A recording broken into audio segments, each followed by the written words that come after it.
नमस्कार दोस्त, किस अखबार में क्या छपा, क्या छिपा, कौन सी ऐसी जानकारी है, हर रोज की तरह आज भी आपके सामने हूं। जो अखबार का चूंकि विश्लेषण करता हूं, खास एंगल या खास पहलुओं के बारे में पता करता हूं, वो भी आपको हर रोज बताता हूं और दरअसल हकीकत क्या है। नमस्कार दोस्तों, तो आज फिर हाजिर हूं हर रोज की तरह दिल्ली से छपने वाले अखबारों के इस बंडल के साथ। किस अखबार में क्या छपा, क्या छिपा, लेकिन आज एक माफ़ी के साथ कि मैं इस वीडियो को आज बहुत छोटा करूंगा और एक मुद्दे तक सीमित रखूंगा।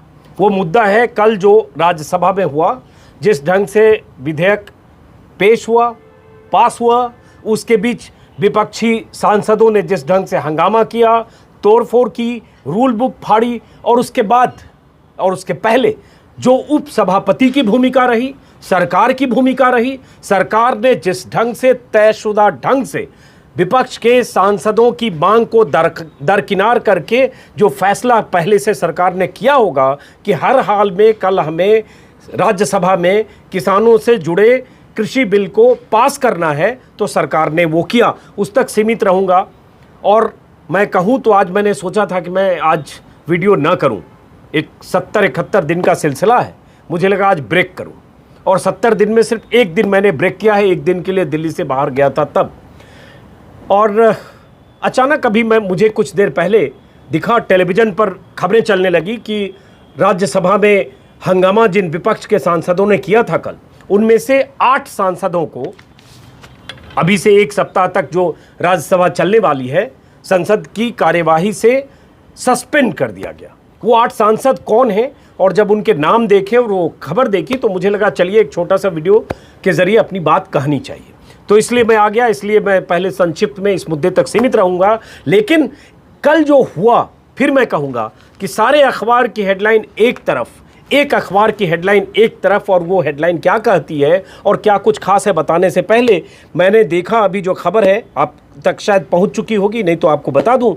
डेरेक ओब्रायन, नज़ीर हुसैन, सांसद डोला सेन, संजय सिंह, राजीव साटव, के रागेश, ए करीम, ऐसे 8 सांसद हैं जिन्हें सस्पेंड किया गया।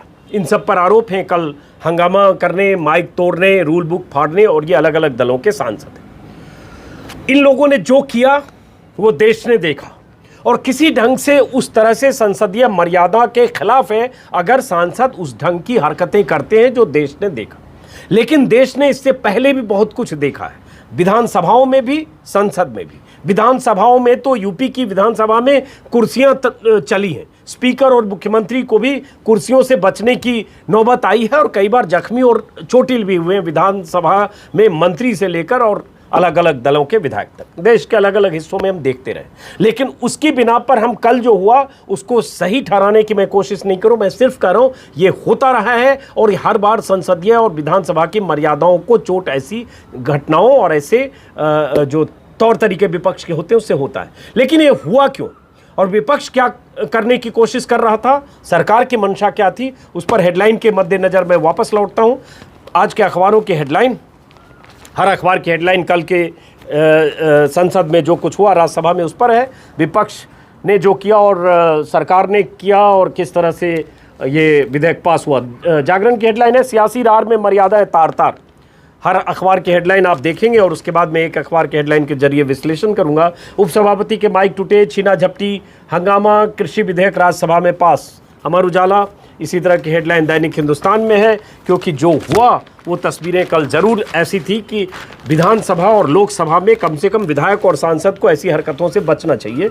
लेकिन यही है, संसद की मर्यादा फेल, कृषि बिल पास। लेकिन सवाल उठता है, क्या मर्यादा की जिम्मेदारी सिर्फ विपक्ष तक सीमित है, या सरकार, स्पीकर, सभापति, उनकी भी कोई मर्यादा होती है? उन मर्यादाओं पर भी बात करूंगा। इन मर्यादाओं की बात तो हेडलाइन में अखबारों में है, और जिन्होंने मर्यादाएं तोड़ी उन्हें सस्पेंड कर दिया गया 1 हफ्ते के लिए, उन्हें एक तरह से सजा दी गई। लेकिन इसके अलावा भी कोई मर्यादा टूटी है क्या, उस पर कोई अखबार की हेडलाइन बात नहीं कर रहा है, एक अखबार कर रहा है। भास्कर की हेडलाइन है, बिल पास मगर संसद में फेल। ये भास्कर की हेडलाइन, इसी तरह से हर अखबार की हेडलाइन है।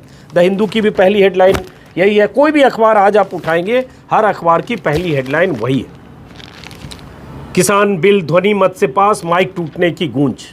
और ये ध्वनि मत से पास, इसी में खबर है।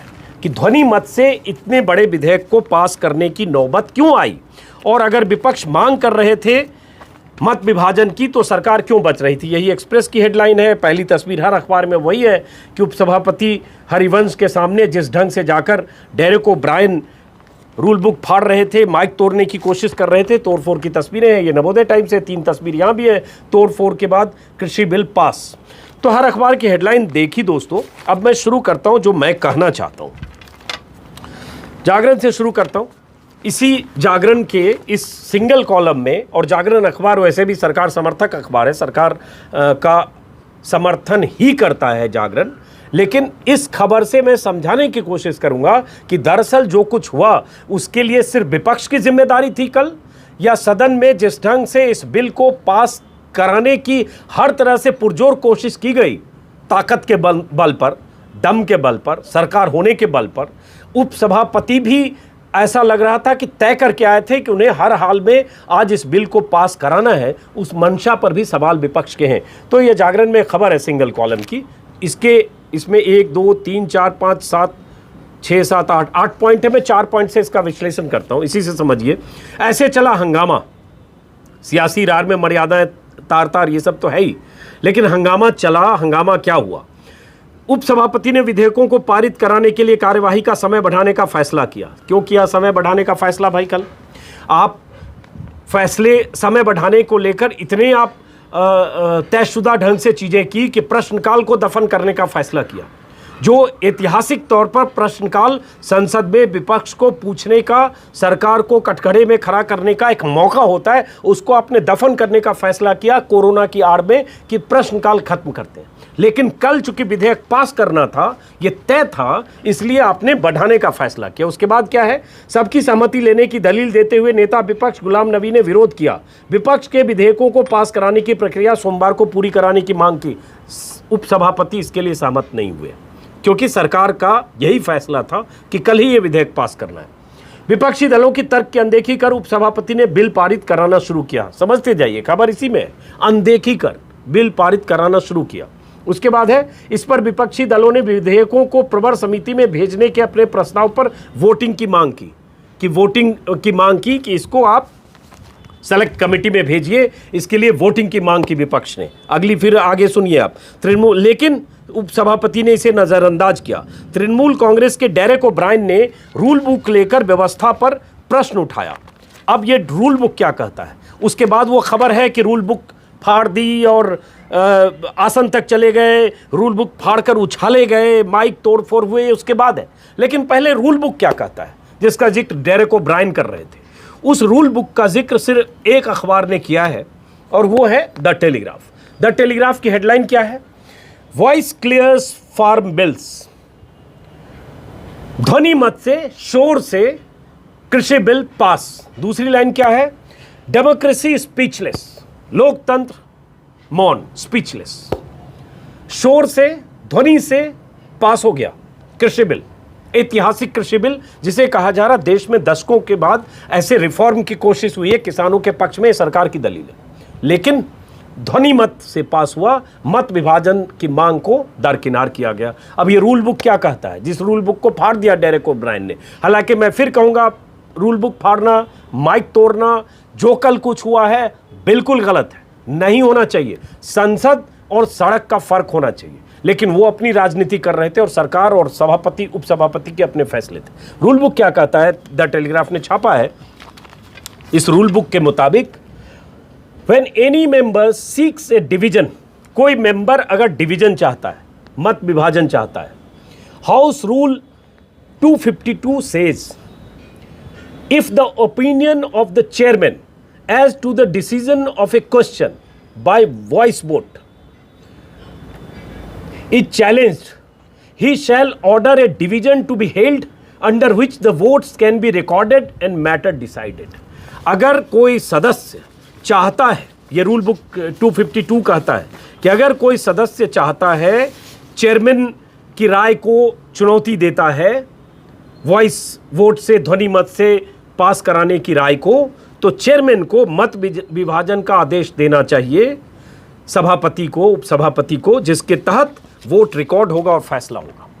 तो इस मत विभाजन की मांग को नहीं माना गया। उपसभापति ध्वनिमत की तरफ गए और ठीक है, ध्वनिमत से पास हुआ।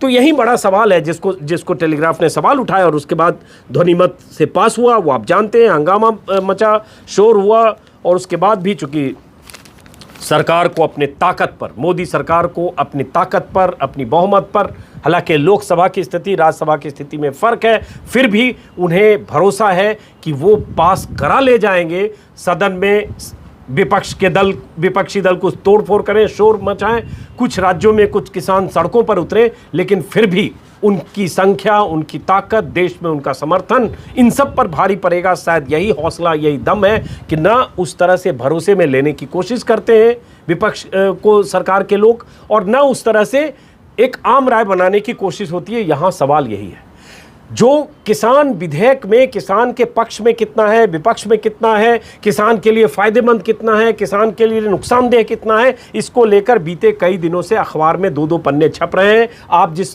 प्रदेश में रहते हैं, जिस इलाके में रहते हैं, उस इलाके के अखबारों में भी खबरें छप रही है, विश्लेषण छप रहा है। दोनों पक्ष विपक्ष को विस्तार से छप रहा होगा, शायद मैं मानता हूं, क्योंकि यहां छप रहा है तो आपका आकलन, अंदाजा होगा। मैं उस पर विस्तार से अभी नहीं जा रहा हूं, क्योंकि इसमें राजनीति हो रही, इसमें कोई शक नहीं। कांग्रेस ने अपने मैनिफेस्टो में इस तरह के रिफॉर्म की बात की थी 2019 के मैनिफेस्टो में। आज कांग्रेस विपक्ष में है, इसलिए कांग्रेस आक्रामक है और इसको डेथ वारंट जैसी चीज कांग्रेस के बयान से आ रहा है। लेकिन बहुत सारे कृषि के जानकार दो खेमों में बटे हैं। एक पक्ष मान रहा है, कृषि के जानकार एक पक्ष मान रहा है कि इससे जो मंडी, बिचौलिए, वो सब खत्म होंगे और किसानों के लिए फायदेमंद होंगे। एक पक्ष मान रहा है कि इससे बड़े कारोबारी, बड़े घराने, छोटे बिचौलिए भले खत्म हो जाए, मंडी की व्यवस्था भले खत्म हो जाए, लेकिन जिसको बार बार अडानी और अंबानी की बात करने लगते हैं, उनको फ़ायदा होगा। और सरकार ये कोशिश कर रही है कि बड़े कारोबारी, बड़े उद्योगपति, फूड पार्क चलाने वाले बड़े कारोबारी या बहुत सारे ऐसे इन्वेस्टर जो अरबपति घराने होंगे, उनको फ़ायदा होगा और किसान को इससे नुकसान होगा। किसान के एमएसपी की सुरक्षा नहीं की जा सकेगी। इसका डर या इसका क्या कहें, इसका आकलन करके और ये विपक्ष किसानों को समझाने, बताने की कोशिश कर रहा है। सरकार बार बार इसका काउंटर कर रही है। अब यही तर्क वितर्क के बीच सरकार की तरफ से बार बार कहा जा रहा है कि एमएसपी पर किसानों की उपज की खरीद का जो प्रावधान है, उस प्रावधान में कोई बदलाव नहीं होगा, सरकार सुनिश्चित करेगी। लेकिन विपक्ष और किसान की मांग है कि इसको लिख कर दीजिए, ये गारंटीड होना चाहिए। यहाँ कुछ सवाल हैं। अब मैं देख रहा हूँ बहुत सारे जो कृषि के जानकार हैं वो इसके पक्ष में भी। सोमनाथ शास्त्री बीपी सिंह सरकार में मंत्री रहे हैं, केंद्रीय कृषि मंत्री रहे, उनका एक अमर उजाला में मैं इंटरव्यू देख रहा हूँ। किसानों को आढ़तियों से मिलेगी आज़ादी, सरकार एमएसपी को वैधानिक अधिकार बनाए और इससे किसानों को मुनाफा होगा, फ़ायदा होगा। सिर्फ उसे एमएसपी को लेकर उनकी भी चिंता है कि एमएसपी को लेकर कृषि मंत्रालय ऐसी व्यवस्था करे कि एमएसपी बाध्यकारी हो। और लेकिन मंडी और आढ़तिये, ये जो बीच में बिचौलिए हैं कि किसान कई बार अगर 100 रुपये की किलो की कोई चीज़ है जो बाज़ार में उपभोक्ता हम आप खरीदते हैं, हो सकता है किसान से बीच के कई बिचौलियों से गुजरते हुए किसान ने उसकी कीमत 20 रुपये पाई हो, आप तक 100 रुपये में मिल रही हो, बीच के 80 रुपये अलग अलग पूरी जो चेन है उस चेन के हवाले हो गई हो, किसान उसमें नुकसान में रहता है। सरकार यही कोशिश कर रही है कि इसके फ़ायदे, इस बार जो नुकसान है वो नुकसान खत्म होंगे और किसान का फ़ायदा होगा। मैं उसके कृषि विधेयक के पहलू पर अभी मैं नहीं जाना चाह रहा था। मेरा मकसद सिर्फ इतना था इस वीडियो में, संक्षिप्त मैंने शुरू में भी कहा कि अगर इतने बड़े रिफॉर्म की बात करते हैं तो आपको जल्दबाजी में, अगर कल विपक्ष चाहता था मत विभाजन हो, विपक्ष चाहता था सेलेक्ट कमेटी में भेजी जाए, विपक्ष चाहता था सोमवार को इसको एक्सटेंड करिए, विपक्ष चाहता है कि विपक्षी दलों को किसानों से संवाद करिए, तो सरकार को इस दिशा में कोशिश करनी चाहिए थी। लेकिन शाम होते होते और हुआ ये, विपक्ष ने उपसभापति के खिलाफ अविश्वास प्रस्ताव का नोटिस दिया, फैसला आज आ गया कि उस नोटिस को तो खारिज किया गया, लेकिन 8 सांसद उन्हें 1 हफ्ते के लिए सस्पेंड किया गया। सरकार का जो रवैया है, सरकार को अपनी ताकत, अपनी संख्या बल और जिस ढंग से समर्थन भी कहें कि देश भर में बीजेपी और बीजेपी से जुड़े दलों का समर्थन, वोट बैंक और उस ताकत पर इतना भरोसा है कि अगर आकलन के हिसाब से देखेंगे, एक हिंदुस्तान टाइम्स में एक रिपोर्ट है कि इस NDA 2 में जितने विधेयक, जितने बिल्स संसद में पेश हुए, उनमें से 5 में से 1 बिल को सिर्फ कमेटी के पास, जो सेलेक्ट कमेटी होती है, प्रवर समितियां होती है, वहां भेजे गए, बाकी सारे पास हुए। और या सरकार ने उस पर अपना रवैया रिजिडिटी का, जिद का रखा। और एक आकलन एक आंकड़े के हिसाब से हिंदुस्तान टाइम्स ने बताया है, उसमें खबर यह है कि NDA के दूसरे कार्यकाल में 82 बिल संसद में के पटल पर पेश हुए, जिसमें से 17 को स्टैंडिंग कमेटी, सेलेक्ट कमेटी या ऐसी कमेटियों के पास भेजा गया सुझाव के लिए।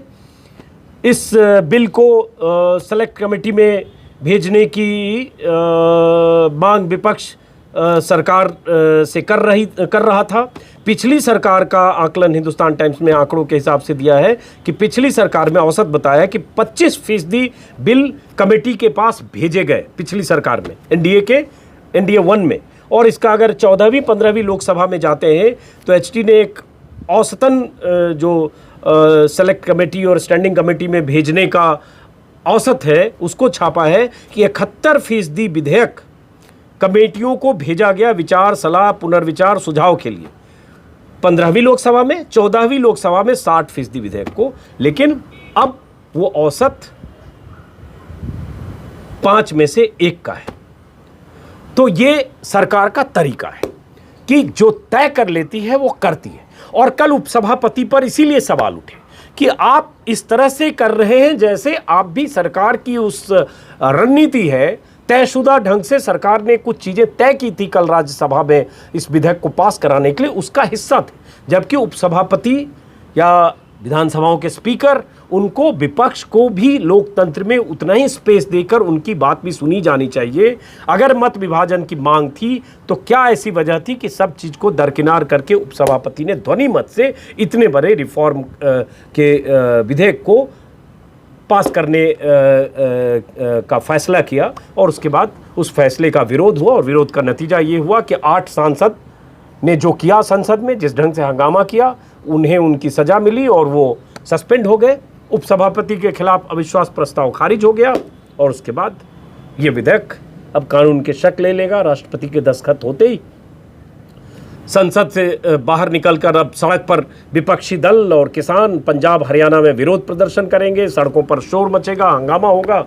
अब आगे आने वाले दिनों में देखते हैं क्या होता है। लेकिन सरकार की जिद, सरकार का विल पावर भी कह सकते हैं, इच्छा शक्ति, कि हमने तय किया तो हम करेंगे। विपक्ष जितना शोर मचाना है विपक्ष को मचाए, किसी को भरोसा में लेने की ज़रूरत नहीं है, हमने तय कर लिया तो हमारे साथ पूरा देश है। ये मंशा कल जो हुआ उससे साबित होती है। फिलहाल इस वीडियो को ख़त्म करता हूँ दोस्तों, फिर मुलाकात होगी।